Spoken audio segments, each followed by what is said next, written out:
से धन्यवाद देता हूं। नया साल कल हमारे लिए शुभ हो किसानों के लिए। दिल्ली की सरकार किसानों की मांगे माने, और दिल्ली की सरकार ने अगर कल मांगे नहीं मानी, किसान 40 के लगभग शहादत दे चुका है। रोज किसान और किसान के बेटे दम तोड़ रहे हैं और सरकार टस से बस नहीं हो रही है। मैं सरकार को कहना चाहता हूं कि प्रधानमंत्री जी, जिन जवान और किसानों ने आपको 2 बार सत्ता के शिखर पर पहुंचाया, आपको प्रधानमंत्री बनाया, इन किसानों की बद्दुआ मत लो। ये किसान के बेटे जो बॉर्डर पे, चाहे चाइना, पाकिस्तान और दूसरे देश के बॉर्डर होंगे, उन पर अगर भारत माता की रक्षा कोई करता है तो सीने पे गोली खा के किसान के बेटे भारत माता की रक्षा करते हैं। और किसान आज ठंड के अंदर आपसे न्याय की उम्मीद लगा के टकटकी लगा के आपकी ओर देख रहा है। आप इनकी परीक्षा मत लो।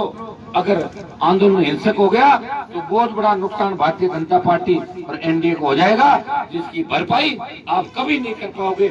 इसलिए इस आंदोलन को, जो लाखों लोग आंदोलन कर रहे हैं, पहले भारतीय जनता पार्टी के नेता कहते थे ये तो आंदोलन पंजाब वाले कर रहे हैं, ये राजस्थान से ऐसी हुंकार पड़ी कि हाईवे जाम हो गए सारे, और उत्साही नौजवानों बैरिकेड तोड़ के भी आगे चले गए।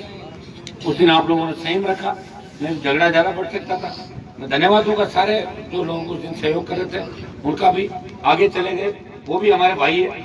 उत्साह के अंदर निश्चित रूप से बड़े आंदोलनों में, मार्शल कौमें जहाँ भी आंदोलन करती है तो छोटा मोटा जोश आ जाता है। वो बैरिकेड ही उनको दिखते हैं कि बैरिकेड बीच में क्यों है, तो दिल्ली की तरफ कूच करके उसके बाद वहाँ पे शांति है।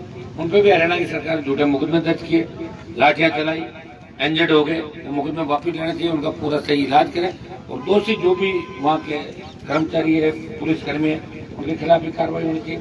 भाइयों, देश आज जिन परिस्थितियों में गुजर रहा है, आजादी के 70 साल बाद हर व्यक्ति को न्याय मिला। उद्योगपति अपना कर्जा माफ करवा रहे हैं। 3 लाख करोड़ का कर्जा कांग्रेस और भारतीय जनता पार्टी ने देश के अंदर पिछले 15 साल के अंदर माफ कर दिया। राजस्थान के किसान का 82,000 करोड़ का ऋण माफ करे। राजस्थान के साथ पंजाब, हरियाणा, उत्तर प्रदेश और 3-3, 4-4, 5-5 स्टेट हर बार दिल्ली की सरकार ले कि हम कर्जा माफ करेंगे, और 3-3, 4-4, 5-5 स्टेट का एक बार शुरुआत करके और अगर कर्जा माफ करेंगे तो निश्चित रूप से किसानों की आर्थिक स्थिति ठीक होगी। किसान भोला भाला है, वोट के समय तो आपको किसान की याद आ जाती है, या फिर रैली करनी होती है तब किसानों के बिना कोई रैली नहीं कर पाता। आप ये बताओ, जयपुर शहर में बहुत रैलियां हुई, चाहे बीजेपी की या कांग्रेस की, तो जयपुर शहर से तो 5,000 लोग ही जाते हैं उन रैलियों में, बाकी पूरे देश से आते हैं, पूरे राजस्थान से आते हैं लेके। तो लड़ने के लिए किसान तैयार है। हर समय आप किसान का उपयोग लेते हो। आज भारतमाला जो बनी, मुंबई दिल्ली एक्सप्रेस वे जो बन रहा है, नई रेलवे ट्रैक, नई रेल लाइन आप बिछा रहे हो, फास्ट स्पीड की रेलवे, विद्युत ऐसे जो रेलें चल रही है, आप नए उद्योग लगा रहे हो, फैक्ट्री आ रही है। किसान की उपजाऊ जमीन पे सरकार कब्जा कर रही है और लैंड बैंक बना के कंपनियां एक दूसरे को आगे बेच रही है। मैं ऐसे कई उदाहरण दे दूंगा। राजस्थान के अंदर जब 90 और 2000 के दशक के अंदर हजारों बीघा जमीन सरकारों ने अलॉट करा ली। खातेदारी भी जो जमीनें थी उपजाऊ उनको भी ले लिया, लेकिन कंपनियों ने काम चालू नहीं किया और उनको 5-5 बार आगे बेच दिया लैंड बैंक बना के। जिन किसानों को 90 और 92 के अंदर 5,000 रुपए बीघा का मुआवजा मिला था, वो जमीन अभी भी उद्योग नहीं लगे, वहाँ माल पैदा नहीं करिए, उत्पादन नहीं करिए, और आज उस जमीन का भाव 40 लाख और 50 लाख रुपए बीघा। हमसे तो 5,000 में ले ली, तो आगे 20 लाख, 30 लाख, 50 लाख में बेच रहे हैं। इन सब बातों के लिए हमें सोचना होगा। अभी तीनों जो मामले हैं, इनमें हमारी जीत हो ईश्वर की कृपा से, तेजाजी महाराज की कृपा से निश्चित रूप से जीत हमारी होगी। लड़ाई लंबी हो सकती है। नौजवान, मुझे पता है आपके चेहरे देख के ऐसा लग रहा है, कई बार तो जोश में आ जाते हो, फिर ठंड ज्यादा पड़ती लग रहा है, कितने दिन चलेगा आंदोलन, बार बार इस बात को भी पूछ रहे हो। ये तो कोई नहीं कह सकता कि आंदोलन कितने दिन चलेगा, क्योंकि किसान किसी बात को हाथ में ले लेता है तो फिर छोड़ता नहीं है, और हम भी छोड़ने वाले नहीं है। लेकिन 4 तारीख को कल अगर आशातीत रिजल्ट नहीं आते, नतीजे किसानों के फेवर में नहीं आते, तो राष्ट्रीय लोकतांत्रिक पार्टी कल दूसरे तरीके से आंदोलन की घोषणा करेगी।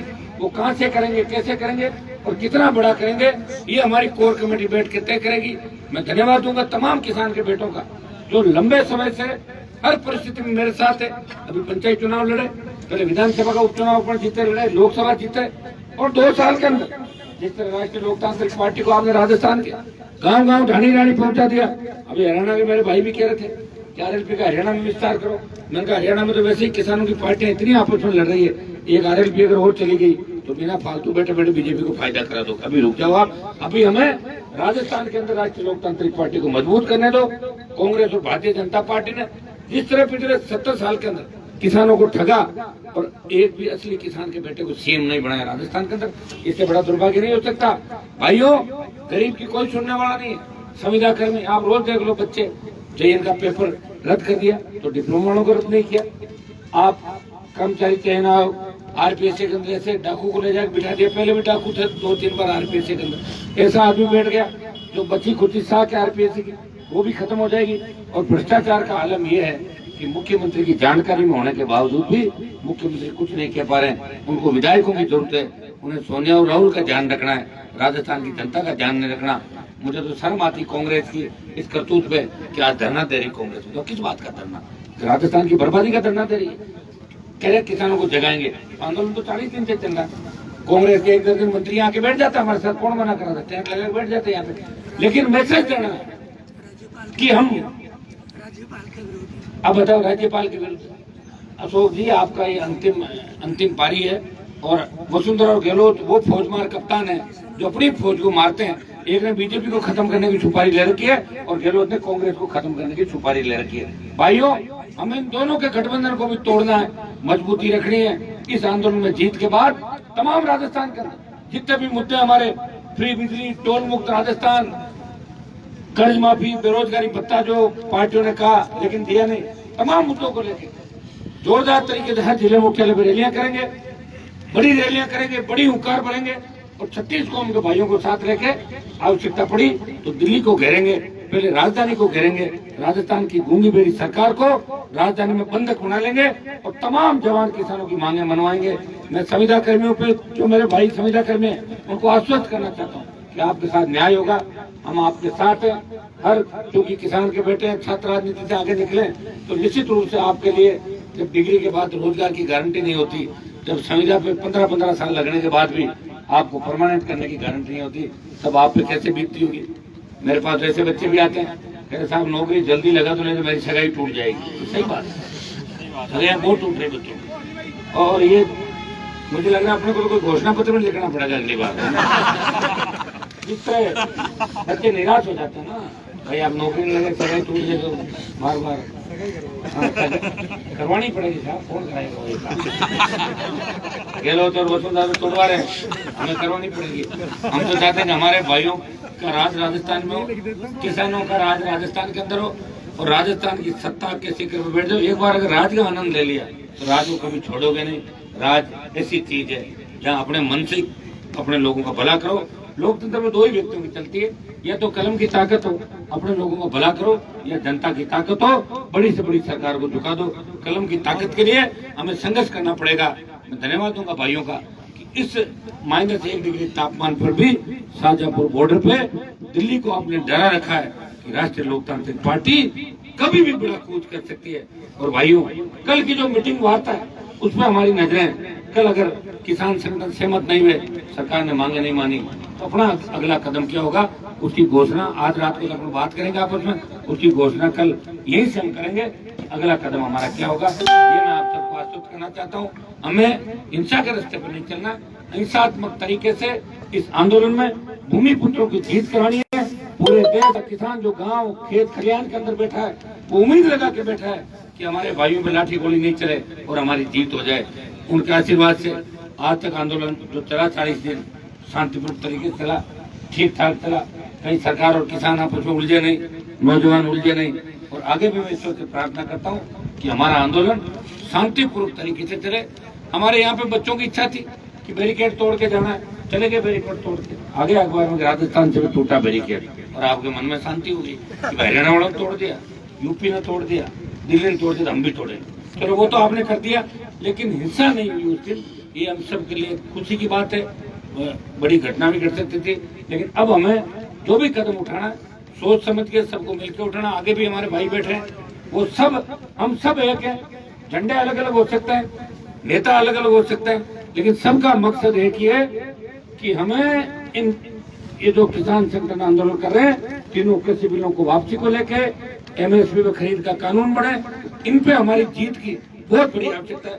भाइयों, एक बात आपको और कहूंगा, जोश के अंदर होश खो देते हो। किसी के बारे में कोई गलत टिप्पणी किसी को नहीं करनी, इस बात का विशेष रूप से ध्यान रखें। और राष्ट्रीय लोकतांत्रिक पार्टी के प्रवक्ताओं को मैं विशेष रूप से कहूंगा कि प्रवक्ता का बयान पार्टी का बयान माना जाता है। अपने किसी को कुछ नहीं कहना। राजस्थान की जनता जो सही है उनको वापस जिता देगी और जो गलत है उनको हरा के बिठा देगी। आप क्यों कह रहे हो, अपने आप सब लोग जानते हैं। तो ऐसी बात नहीं करें जिससे अपने आपस में घुटों में पड़ जाए, ऐसा अपने को वापस छोड़नी पड़े। साहब बताओ, आपके लोग ऐसा करें, ऐसा कोई काम नहीं करना जिससे अपने साथ बैठे हुए लोगों का दिल दुखे। जो साथ बैठे हैं वो भी अपना घर बार छोड़ के सरकार के खिलाफ लड़ रहे हैं, अपने भाई है और हम भी बैठे। तो हमें भाईचारा यहाँ पे निभाना है। किसानों का मैसेज ये जाना चाहिए कि किसान एक है, झंडा अलग हो सकता है लेकिन लक्ष्य तीनों कृषि बिलों की वापसी, किसान संगठनों की जीत और स्वामीनाथन आयोग की संपूर्ण रिपोर्ट देश की सरकार लागू करे। ये लक्ष्य हमारा सबका होना चाहिए। आगे से सब लोग ध्यान रखेंगे। भाषण देने से पहले थोड़ा सा शब्दों का विशेष रूप से ध्यान रखें, तब जाके अच्छे नेता बनोगे। अब सारे विधानसभा लोकसभा में लड़ता हूँ तो नहीं कि हनुमान जी बनेंगे हम, तो कोई लोगों को गाली तोड़ देता हूँ। तो लोकसभा विधानसभा या कभी अधिकारी आ जाए, कोई बात हो जाए तो आपके लिए झगड़ा हो जाता है। अपन एक दूसरे पे छींटा कसी नहीं करें। ये मेरा बड़े भाई होने के नाते आप सबको संदेश है, ऐसी शिकायत नहीं आनी चाहिए जिससे किसी का दिल टूटे। हम सब एक हैं और एक रह के दिल्ली की सरकार को झुकाएंगे। किसान एकता जिंदाबाद, जय जवान जय किसान, जय जवान जय किसान। अब अपन क्या आप ले रहे हो? अरे बिल्कुल आप अपना खाए चलोगे, फाइल पे लो भाई। क्या यही बैठ के करें? आप बताओ, एक बैठ के लोग नहीं यहाँ बैठा धीरे धीरे इसको रखो।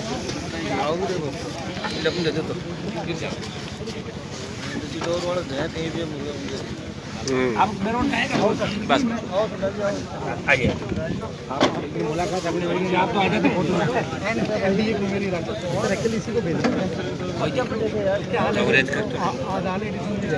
बच्चों थोड़ी देर बोलना, मतलब बीच माइक बोलो, डिस्टर्ब नहीं करें। हाँ, माइक को बंद रखना।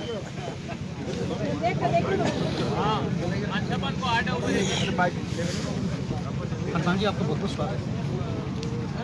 चूंकि आप एनडीए के एक सदस्य थे और किसानों की 3 बिलों की मांगों को लेकर एमएसपी आपने एनडीए को राम राम। अब आप चूंकि अभी एमपी हो, अगला कदम क्या रहेगा? देखिए, देश में पहला सांसद जो सड़क पर बैठा हूँ लगातार 26 तारीख से लेकर बाकी लोग बयानबाजी करके अपने घरों में चले जाते हैं। मैं उनको भी धन्यवाद दूंगा कि जो कहीं कहीं किसानों के समर्थन में अगर बयान भी देते हैं तो बयान भी मैं तो हमारी टीम मजबूत होती है। हमारा अगला कदम आज हम बातचीत करें। आज राष्ट्रीय लोकतांत्रिक पार्टी के विधायकों की, कोर टीम की और पूरे जो लगातार इस आंदोलन को सफल बनाने हमारे पदाधिकारी लोग बैठे, इनसे बात करके कल की रणनीति भी तय करेंगे। और कल अगर वार्ता सफल हो जाती है और किसानों की मांगें मान ली जाती है तो आंदोलन अपना भी खत्म हो जाएगा। इसको राजनीतिक हित में कैसे देखते हैं आप? इसको राजनीतिक हित साधने का कोई मेरा तो राजनीतिक हित साधने का इसलिए ऐसा नहीं है कि मैं तो इस बॉर्डर को छोड़ के गया ही नहीं कहीं पर। पहले दिन से यहीं बैठा हूँ और ये आंदोलन की शुरुआत आरएलपी पार्टी ने नहीं की, पंजाब से शुरुआत हुई, किसान संगठनों ने शुरुआत की। हम उनको समर्थन दे रहे हैं। जिस तरह जंग होती है तो बीएसएफ बैक होकर मिलिट्री आगे आ जाती है, हम मिलिट्री के रूप में पीछे बैठे कि हमारे भाई अगर कहीं लड़ाई की जंग छिड़ जाए तो राजस्थान का राष्ट्रीय लोकतांत्रिक पार्टी का जवान भी उन किसानों को। अभी तक आरएलपी को उग्र माना जाता था, लेकिन जिस तरह से मैं इस आंदोलन में देख रहा हूँ कि उग्रता किसी और ने की, लेकिन आपने अभी तक संयम रखा। क्या ये संयम कब तक रहेगा? ये तो अभी तो रहेगा, कोई दिक्कत नहीं, सब रेडी है मामला। और मुझे लग रहा है कल मांगे नहीं मानेंगे, हाँ तो नहीं मानेंगे तो अगला कदम कल ही उठाएंगे। कल हम तय करेंगे कि हमें किस तरह ताकत दिखानी है। हिंसा हम नहीं चाहते कि हिंसा पहले, क्योंकि हिंसा में नुकसान हम लोगों को, आंदोलन से भटक जाएंगे और केस मुकदमा उसमें लग जाएगी। हिंसा के बाद तो आप जानते हो कि आंदोलन सक्सेस होता ही नहीं। तो हिंसा को कोई जगह नहीं है हमारे आंदोलन के अंदर। और हम सब एक हैं। झंडे अलग अलग हो सकते हैं, आगे वालों का झंडा अलग हो सकता है, उससे आगे कोई और हो सकता है, लेकिन हमारी सबकी नीयत एक है, किसान के बैठे हैं कि किसानों की वाह हो, किसानों का सम्मान, प्रधानमंत्री सम्मान रखे किसानों का। और मेरे को लग रहा है कि प्रधानमंत्री बड़ा मन रख के कल इस डिमांड को। तीनों बिलों में ऐसा क्या जो आप रोड पर देखिए, तीनों बिल गलत है। इन बिलों को भी लाने की आवश्यकता नहीं है। मंडियाँ खत्म हो जाएगी आपकी, कालाबाजारी बढ़ेगी। आप मंडियाँ कैसे खत्म हो? तो मंडी तो खत्म ही करते हो इसके अंदर, और क्या। वो तो उन मंडियों के साथ साथ एक मंडी चलाने की बात है। नहीं कर रहे, वो हो नहीं सकता। बिहार के अंदर इन्होंने पहले प्रयास किया था, तो वहाँ किसानों की आर्थिक व्यवस्था बिगड़ गई। मंडी में तो किसान की बोली 2, 4, 5, 10 लोग, जैसे 1600 किसी का भाव है तो 1700 लोग व्यापारी आके 1700 भी लगा देगा मंडी का, 1800 भी लगा देगा। आप मंडियाँ खत्म कर दोगे, कल आप स्टॉक सीमा आपने घटा कर दी भाई, पूरा ही जो स्टॉक सीमा का राइडर था हटा दिया। कितना भी आप माल स्टॉक करोगे, तो माल स्टॉक करने के बाद आप जानते हो जब उसका मन होगा वो माल निकालेगा अच्छे भाव के अंदर। और तीसरा, जमीन पे आप किसानों के पास उपजाऊ जमीनें कितनी बची बताओ। कि एक जमाना हुआ करता था जब उत्तर प्रदेश का किसान सबसे ज्यादा मजबूत था, उसके पास जमीनें थी। अब जमीनें कहाँ थी? राजस्थान के अंदर भी 200 बीघा दादा के पास जमीन थी, तो पोते के पास 20 बीघा जमीन थी, वो भी सिंचित इलाका नहीं। इस सिंचित इलाकों के अंदर बरसात वजह खेती निर्भर है। किसान के सामने आत्महत्या के अलावा कोई विकल्प नहीं बचता। वो अपना कर्ज चुका नहीं पाता। जब कुर्की करने के लिए लोग जाते तो इज्जत के हमारे पूरे परिवारों के साथ किसान सुसाइड कर रहा है इस देश उत्तर प्रदेश के अंदर। तीसरा जो कॉन्टेक्ट फार्मिंग के अंदर पूरे अधिकार आप उसको दे रहे हो और एसडीएम को मालिक बना रहे हो। क्या अगर झगड़ा होगा किसान और कंपनी के बीच तो एसडीओ तय करेगा। एसडीओ अपनी थोड़ी मानेगा, एसडीओ तो उनकी मानेगा जो कंपनी के लोग उनके साथ अटैची लेके बैठ रहते हैं। तो इसमें तो आपने कोर्ट में जाने का ही नहीं रखा। और इस सरकार ने खुद माना है कि हमसे गलतियां हुई है, हम संशोधन को तैयार है। जब सरकार संशोधन को तैयार है तो बेक हो जाना चाहिए ना गवर्नमेंट को। संशोधन में तो बेक हो रही है सरकार। बेनीवाल जी, हम लोग 58% इस समय किसान था। सन 1972 में जब जनगणना हुई थी उस समय 70% किसान हुआ करते थे। अब फिलहाल 58% बचे। लेकिन कथित तौर पर अगर मौके पर जाकर देखा जाए तो 40% किसान बचे। हमारे यहाँ बड़ी संख्या में उद्योग है और किसानों की अधिग्रहण हुई भूमि और किसानों की। अब मेरा मानना ये है कि जब विधानसभा लोकसभा में किसान पुत्र बैठे हुए तो फिर ये पास कैसे? तो किसान पुत्र हो फिर बीजेपी और कांग्रेस की आला कमान बोलेगा जब भी हाथ खड़ा करेंगे। हमारे जैसे तो बहुत कम लोग हैं जो बागी बन के और लड़ाई लड़े। मैंने वसुंधरा से बगावत करके विधायक दल की अलग पार्टियां बनाई, लड़े, बाहर आए। अगले चुनाव में किसको टिकट देने में आप किसानों को कितना आगे रखोगे? किसानों को दे रहा हूँ मुझे सारा। मेरे तो जो 57 टिकट मैंने बांटे थे ना इस बार जी, देखिए हमारा मकसद इस बार राजस्थान में सत्ता प्राप्ति से ज़्यादा हुंकार रैलियों के माध्यम से किसानों की संपूर्ण कर्ज माफी, मुफ्त बिजली, टोल मुक्त राजस्थान, बेरोजगारी भत्ता, संविदा कर्मियों का नियमितीकरण और ये जितने भी खाली पोस्ट है ये बढ़ने को लेकर हमने हुंकार रैली करी थी पूरे प्रदेश के अंदर। और फिर हमें मुख्यमंत्री हुए, एक मिनट सुनो, फिर हमें पार्टी बनानी पड़ी कि हमें हुंकार रैलियों के बाद पार्टी का निर्माण किया। हमको सत्ता मारने के लिए नहीं लड़ रहे थे, हम तो कह रहे थे हमारी डिमांड को मानो। पार्टी बनी, पार्टी बनने के बाद मौका दिया एक बाई इलेक्शन जो खींच कर आप जीते। लोकसभा के अंदर भी जो एनडीए से गठबंधन हुआ था उसकी वजह से 25 सीट भारतीय जनता पार्टी थी। उनके 2.5-3 लाख वोट मुझे मिले, मेरे 30 लाख वोट राजस्थान में उनको गए। अभी तीनों जो उपचुनाव आ रहे हैं उसमें कांग्रेस और ऐसा तो बीजेपी को नहीं कि जाटों के आप नेता हैं, बड़े नेता हैं और जाटों का मत प्राप्त करने के लिए भाजपा का कोई षड्यंत्र रहा हो कि आपको पहले एनडीए में मिलाया गया, उसके बाद फिर जब आप उनका या आपका दोनों का अगर मान लो पूरा हो गया हो जो आप चाह रहे थे और उसके बाद ऐसा है। उस समय गठबंधन जब मैंने किया था मेरे सामने तो एमपी का चुनाव लड़ना इसलिए जरूरी था कि जिसको एमपी हमने बनाया था वो कॉरपोरेट घरानों की गोद में बैठ गई जाकर। मेरे सामने जो एमपी थी उसका दिमाग बहुत खराब हो रहा था, वो ठीक करना भी जरूरी था। अकेला मैं जीत नहीं पाता, 4 लाख वोट में ले लेते रहे, 10-20 जाके आप जीत हो जाते। इन सबको पूछा क्या करना चाहिए। आरएलपी का 10 लाख वोट जो 9 लाख आया था वो 57 सीट हमने खड़ी करी, 200 खड़ी करते तो वोट 20 लाख आता। उसके बाद वोट हमारा बढ़ा, अब वोट बहुत बढ़ गया राजस्थान के अंदर आरएलपी का। मतलब बहुत प्रतिशत बढ़ा है। सुनो, उस समय हमारे सामने एक ही विकल्प था, या तो कांग्रेस से गठबंधन करो या भारतीय जनता पार्टी से करो। जब इन बच्चों को पूछा तो इन्होंने राजकुमारी दी सोशल मीडिया पर कि बीजेपी से गठबंधन कर लिया हमने, इनकी बात माने। और जब वहाँ जाके देखा अच्छे बिल उनका सबका सपोर्ट किया मैंने, 370 का भी किया और बिल जो भी आए हमेशा बिलों के समर्थन में बोलता हूँ।